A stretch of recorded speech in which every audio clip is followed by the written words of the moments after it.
you guys voted for me to dissect a baseball. It was really a throw-in on the winter writing categories because, well, it's already been done before. Check out that video here. And I don't know, I really don't have anything much to add to the dissection of a baseball, but you guys voted for it for some reason, so I'm going to do it. So the first step is you need to get these stitches off somehow. You need to get rid of the first stitch, so that's why I have nail clippers you really have to dig in and then clip the stitch. Once you have a stitch clipped, you can move in to pulling the stitches out. So after you've clipped one stitch, you're going to use this file addition if it has a hook on the end like mine does, you see.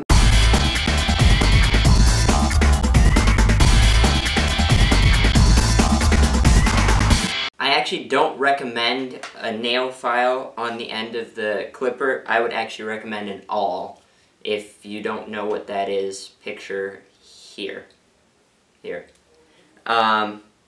Because that just has a thinner point, and so it's easier to pull the stitches out. But you're just going to keep pulling these things out.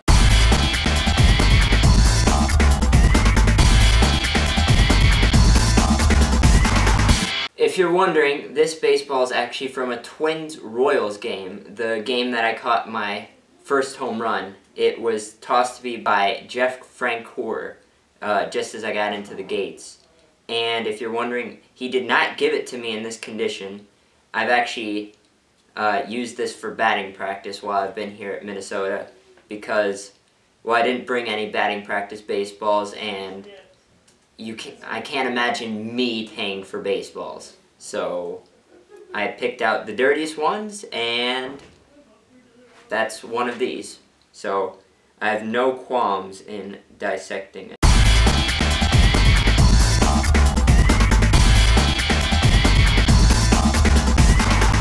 And at this point, when you get longer threads, how I have these very long threads coming out from this stitching that I've already taken out, it's hard to keep track, so make sure you have them separate so they don't get tangled. And then what happens a lot at this stage of dissecting the baseball is the threads get tangled, and so when you try to pull them out of the hole, they're actually too big to fit through.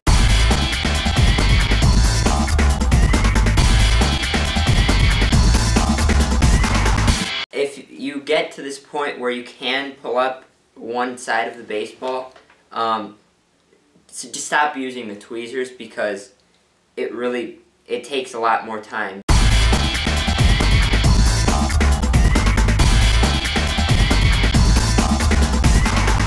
And yes! We are done!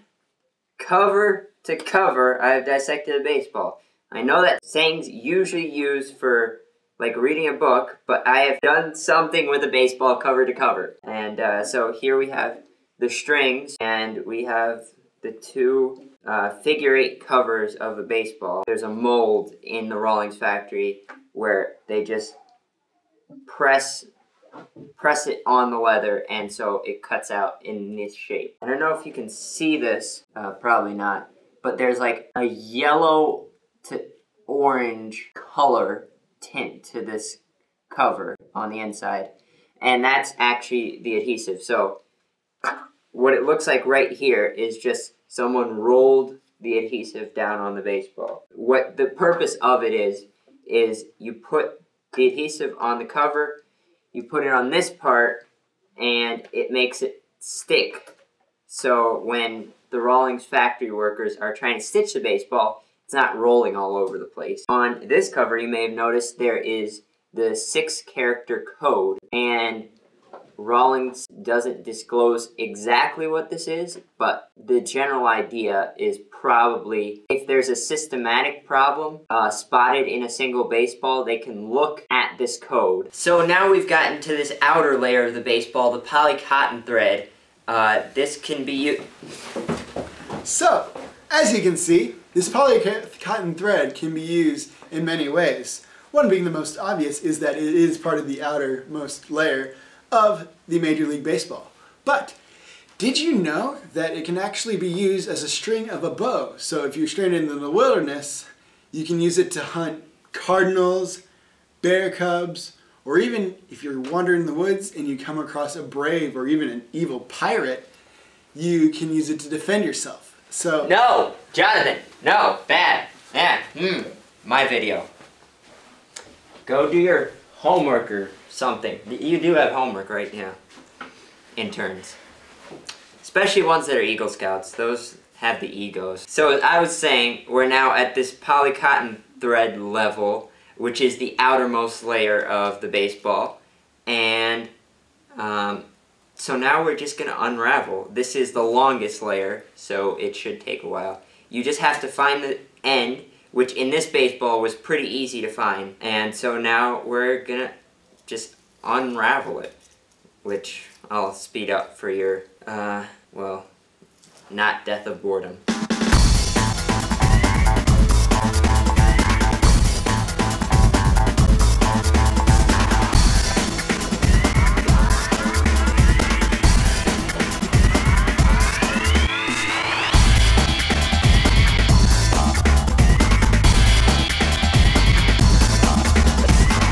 As you've seen, I just have the ball on the ground because this table is too small, and my preferred method of unrolling is just having the ball on the ground and just pulling at the string. The ball will roll all over the place, but it's faster than having it in control and just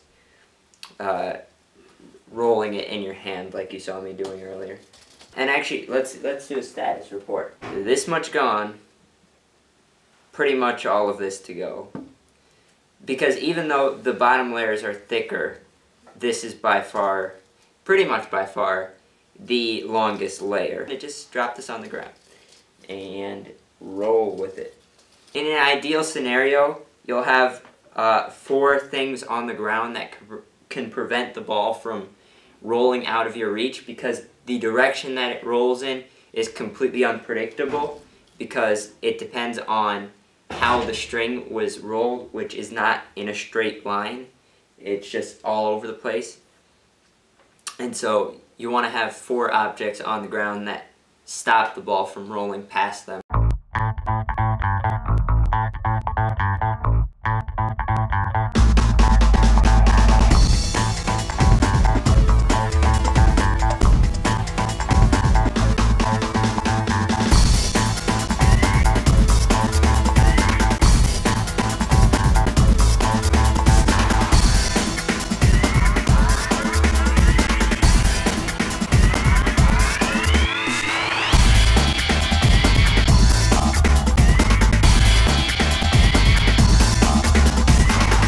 Okay, and we are now officially done with layer 1. This was 550 feet of this very fine thread. Now we're at the gray layer of wool, and so this should take pretty quickly. But also, one word of wisdom. For this layer it sheds like a spring dog. So if you don't want fuzz on stuff, I would suggest not unraveling this over said stuff. Like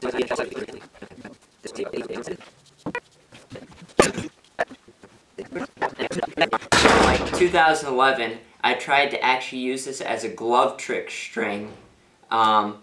It was like my way of saying, oh, I can have part of the baseball in my device for trying to get a baseball.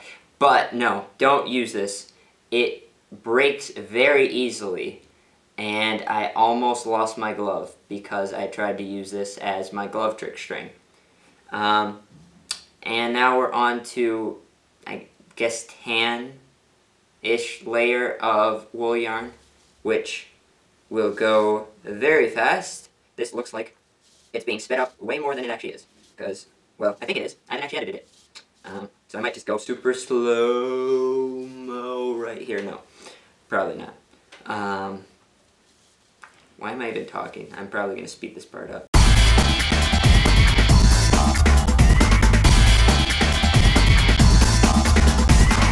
So now we just got rid of this. Oof. Like I said, sheds like a spring dog.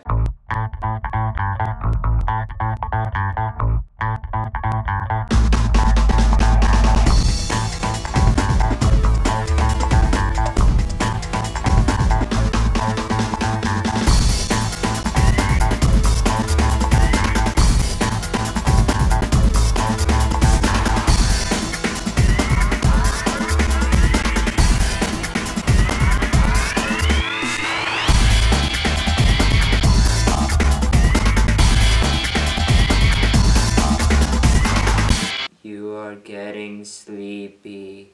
You are getting very, very sleepy.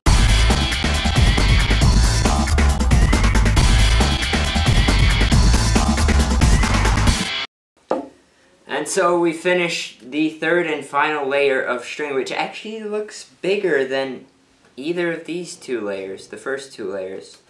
Is it bigger? Is it longer than these? Actually, I'm gonna hold there, stay right there. I'm gonna go check. My room is 5 minutes away, but through the magic of editing, it will happen instantly. So let me go and check that for you. Actually, yes, it is. This right here is 220 feet. Then there is this. Okay, so this is the innermost layer of woolish yarn. Then the tan, which is the second layer, is 65 feet. And then you have this other, we called it black layer of string that measures 150 feet. And I was 5 feet off with this. This is actually 555 feet. So there you have it. And then there's the pill, which there is more stuff within this, but I don't have a knife, nor do I have something to stabilize it with. So this is as far as you get with me. But I will explain how to do it. So you have to cut just straight through with a knife, probably a very sharp knife. And in order to do this safely, which is, in my experience, very difficult, you have to have a way of stabilizing it, because obviously this is a round object, so if you're not perfectly on center, it will roll to one side or another, and it may or may not slice the things that you're using to stabilize it. If they are your fingers, that means you have a cut on one of your fingers. Depending on the sharpness of the knife, it may be serious. If you want to see what's on the inside of this, either check out Zach's video that I mentioned in the beginning of the video, or just do it yourself at home. Because it really is fun for me. I can't guarantee it'll be fun for you, but it definitely is something to experience. Taking apart the baseball, because I don't know, it's just an interesting experience. I was pretty obsessed with it after the baseball came out. In 2011, I'd say I took apart maybe 10 baseballs. I mean, they weren't Major League Baseballs that I caught in the stands. This is actually only the second one that I've taken apart that was a Major League Baseball. But if I saw like a baseball was coming apart, I'd just like pry at the cover, unravel the string, and then see what was underneath. You don't need this anymore. You don't need this anymore. You don't need this anymore. Don't need this. Don't need that. Don't need that.